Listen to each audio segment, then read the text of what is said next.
All right, welcome. This is beautiful. Not me. It's not about me. It's about you. Actually, it's about Honey. Are you there? I would like to review a free horror game I played. It came out in 2023, so it's only 2 years old, and it is free. I think I said that. It is a free game on Steam that you can play. It takes about 40 minutes to beat it, 50 if you get both endings. The game itself, I'll read you the little description. Matthew Nate, which is weird. I find that name fucking so strange, but I worked with a person whose last name was Nathan, so I guess that's normal. It's weird to me because it's my first name, so it's like odd that's the last name. But hey, who am I to create names? You know, surnames are what they are. Matthew Nathan, a middle-aged man plagued with mental health problems, whose home has become a site of unexplainable paranormal activity, and a malevolent female entity is pursuing him to his death. So, it being free, I'm going to give it a better rating than I would if I had to pay for it, just because it was free. I enjoyed it. I don't know if this company has any other games. If they do, I probably will mess with them. Oh, they do. They made The Jester. Back to what we were talking about.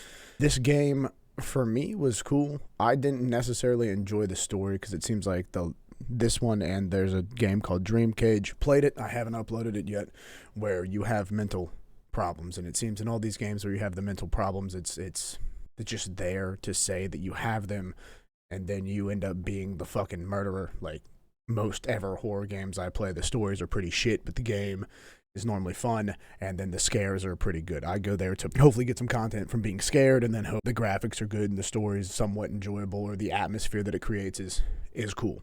I like the atmosphere of this game. The entity, the lady that chases you, she's kind of scary. Reminds me of, I think it's The Omen or The Ring, whenever the lady comes out of the well, or the TV. I've never seen the movie, so I can't necessarily say that it's the same, but the way she's dressed, all white, black hair, makes sense. Well, she's dressed in all white. I'm assuming the ghost might be white. It's dead, so it's a decaying corpse either way. But she's dressed in white, black hair, kind of like The Omen or The Ring, whichever one it is, with the female entity that has long black hair and dresses in a white dress. Weird. But the game's tags, or what it could be, we'll go over together. Starting from the bottom up is survival horror. There's no aspect of survival in here outside of just wandering around, so bullshit. Psychological, maybe, to an extent, maybe. Adventure, more like a walking simulator, but that's in here. Not really that big of an adventure that I got from it for the shortness that it was. Atmospheric, there's definitely times where it kind of feels creepy, so yes. Demons, sure. Simulation, maybe.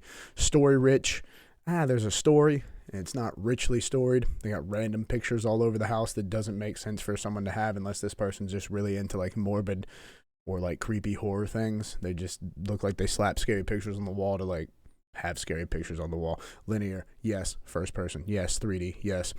Action adventure, sure. You fucking get a crowbar and it does the crowbarring for you. You get a hammer and it does the hammering for you.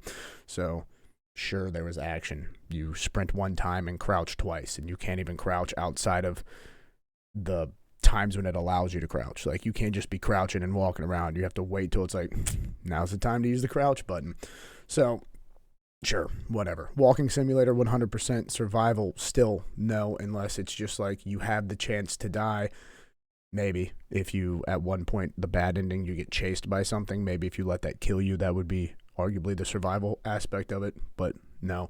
Exploration, fuck, you wander around the house, so sure, you're exploring. 3D platformer, you don't jump. So I don't see how that's a platformer I don't see how it's a platformer unless it's like just walking in general is considered platforming.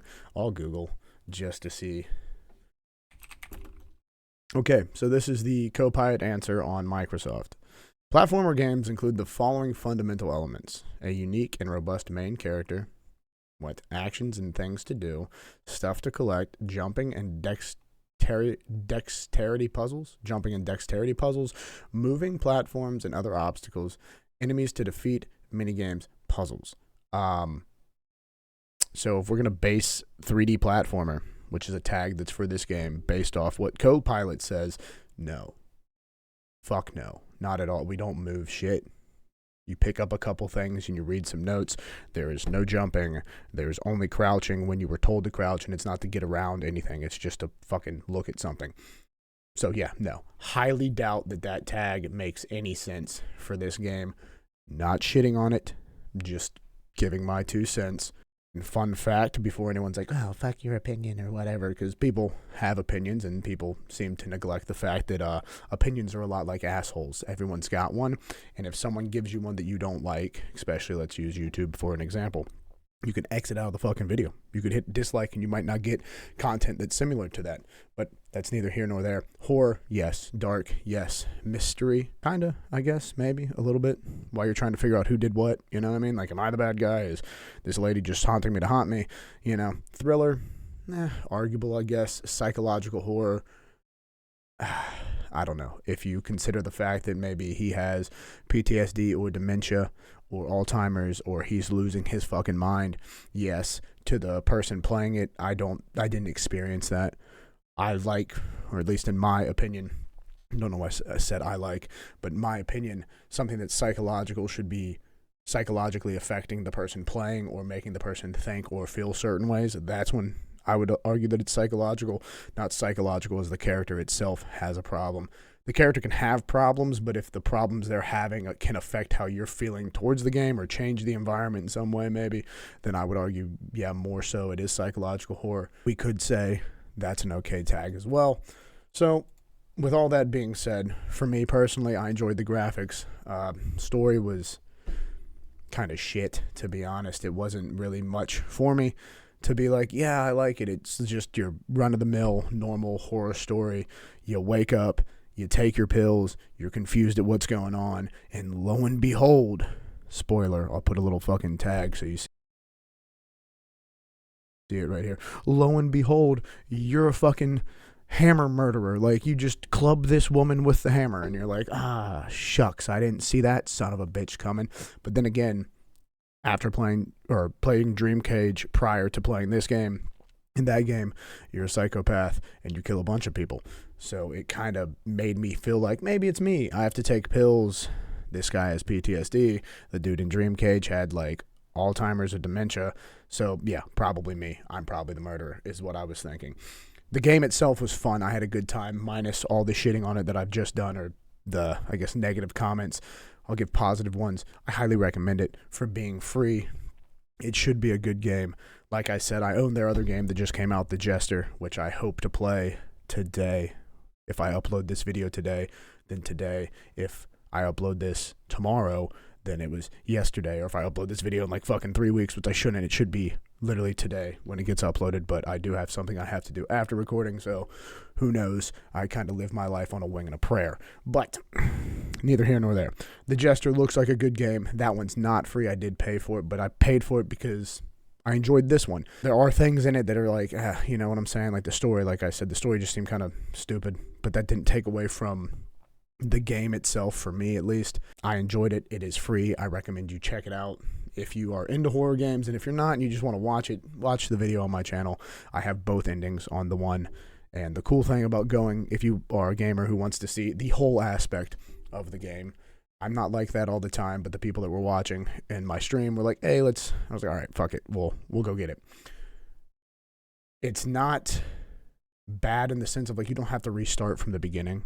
They have, I think it's load from a save point, or just load your last save, whatever you want to call it.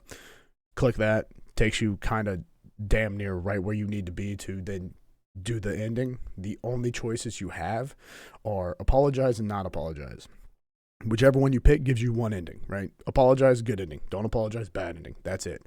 Those are only options you get.